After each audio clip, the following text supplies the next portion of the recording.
ಗೋವು ಕಳ್ತನದ ಮಾಫಿಯಾ ರಾಜ್ಯದಲ್ಲಿ ಜೋರಾಗ್ತಾ ಇದೆಯಾ? ಕಸಾಯಿಖಾನೆಗೆ ಹೋಗ್ತಾ ಇದ್ದ ಗೋವುಗಳನ್ನ ರಕ್ಷಣೆ ಮಾಡೋದೇ ತಪ್ಪ? ಗೋ ರಕ್ಷಣೆಗೆ ಅಂತ ಮುಂದಾದವರ ವಿರುದ್ಧ ಎಫ್ಐಆರ್ ಹಾಕೋದು, ರೌಡಿ ಶೀಟ್ಗಳನ್ನು ಓಪನ್ ಮಾಡುವಂತಹ ಕೆಲಸವನ್ನ ಸರ್ಕಾರ ಮಾಡ್ತಾ ಇದೆ ಅನ್ನುವ ಆರೋಪ ಪದೇ ಪದೇ ಪದೇ ಪದೇ ಕೇಳಿ ಬರ್ತಾ ಇದೆ.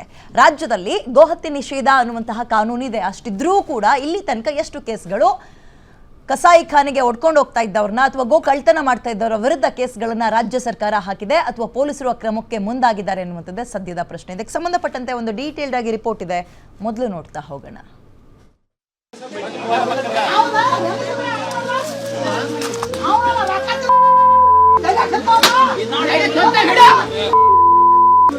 ಬೆಳಗಾವಿ ಜಿಲ್ಲೆಯ ಹುಕ್ಕೇರಿ ತಾಲೂಕಿನಲ್ಲಿ ಗೋ ರಕ್ಷಣೆಗೆ ಮುಂದಾದ ಶ್ರೀರಾಮ ಸೇನೆ ಕಾರ್ಯಕರ್ತರನ್ನ ಹಿಗ್ಗಾಮುಗ್ಗಾ ಥಳಿಸಲಾಗಿದೆ.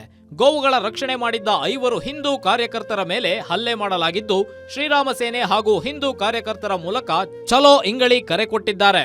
ಬೆಳಗಾವಿ ಜಿಲ್ಲೆ ಹುಕ್ಕೇರಿ ತಾಲೂಕಿನ ಇಂಗಳಿ ಗ್ರಾಮದಲ್ಲಿ ನಮ್ಮ ಶ್ರೀರಾಮ ಸೇನೆಯ 4 ಕಾರ್ಯಕರ್ತರನ್ನು ಮುಸ್ಲಿಂ ಜಿಹಾದಿಗಳು ಕಂಬಕ್ಕೆ ಕಟ್ಟಿ ಗಿಡಕ್ಕೆ ಕಟ್ಟಿ ಮಾರಣಾಂತಿಕವಾಗಿರ್ತಕ್ಕಂಥ ಹಲ್ಲೆಯನ್ನು ಮಾಡಿದ್ದಾರೆ.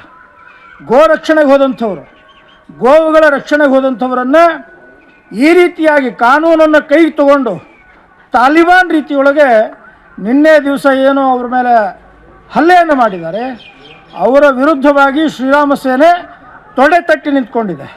ಆರೋಪಿಗಳನ್ನ ಬಂಧಿಸಬೇಕು, ಇಲ್ಲದಿದ್ದರೆ ಜುಲೈ 3ರಂದು ಇಂಗಳಿ ಗ್ರಾಮಕ್ಕೆ ಮುತ್ತಿಗೆ ಹಾಕುವ ಎಚ್ಚರಿಕೆ ನೀಡಿದ್ದಾರೆ ಶ್ರೀರಾಮ ಸೇನೆ ರಾಜ್ಯಾಧ್ಯಕ್ಷ ಗಂಗಾಧರ ಕುಲಕರ್ಣಿ. ಇತ್ತೀಚೆಗೆ ಅಕ್ರಮವಾಗಿ ಕಸಾಯಿಖಾನೆಗೆ ಸಾಗಿಸುತ್ತಿದ್ದ ಗೋವುಗಳನ್ನ 5 ಶ್ರೀರಾಮ ಸೇನೆ ಕಾರ್ಯಕರ್ತರು ರಕ್ಷಣೆ ಮಾಡಿದ್ರು. ನಂತರ ಇಂಗಳಿ ಗ್ರಾಮದ ಯುವಕರ ಸುಮಾರು 20 ಜನರ ಗುಂಪೊಂದು ಶ್ರೀರಾಮ ಸೇನೆ ಸಂಘಟನೆಯ 5 ಕಾರ್ಯಕರ್ತರನ್ನ ತೆಂಗಿನ ಮರಕ್ಕೆ ಕಟ್ಟಿ ಹಾಕಿ ಹಲ್ಲೆ ನಡೆಸಿತ್ತು. ಹಲ್ಲೆಯ ವಿಡಿಯೋ ಬಹಿರಂಗವಾಗಿ ರಾಜ್ಯಾದ್ಯಂತ ಆಕ್ರೋಶ ವ್ಯಕ್ತವಾಗಿತ್ತು.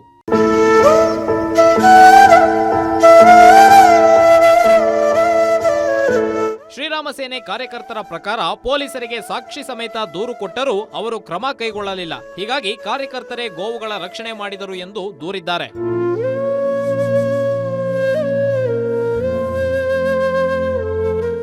ರಾಜ್ಯದಲ್ಲಿ ಸಿಎಂ ಸಿದ್ದರಾಮಯ್ಯ ನೇತೃತ್ವದ ಕಾಂಗ್ರೆಸ್ ಅಧಿಕಾರಕ್ಕೆ ಬಂದಾಗಿನಿಂದ ಹಿಂದೂಗಳು ಗೋ ರಕ್ಷಕರ ಮೇಲೆ ದಾಳಿಗಳಾಗುತ್ತಿದೆ ಎನ್ನುವುದು ಹಿಂದೂ ಸಂಘಟನೆಗಳ ಆರೋಪ. ಆದರೆ ಕಾನೂನು ನೋಡಿಕೊಳ್ಳುವುದಕ್ಕೆ ಸರ್ಕಾರ ವ್ಯವಸ್ಥೆ ಇದೆ. ಹೀಗಿರುವಾಗ ಗೋ ರಕ್ಷಣೆ ಹೆಸರಲ್ಲಿ ದಾಳಿ ಮಾಡುವುದು ತಪ್ಪು ಎನ್ನುವುದು ಸರ್ಕಾರದ ವಾದ. Bureau report, guarantee news.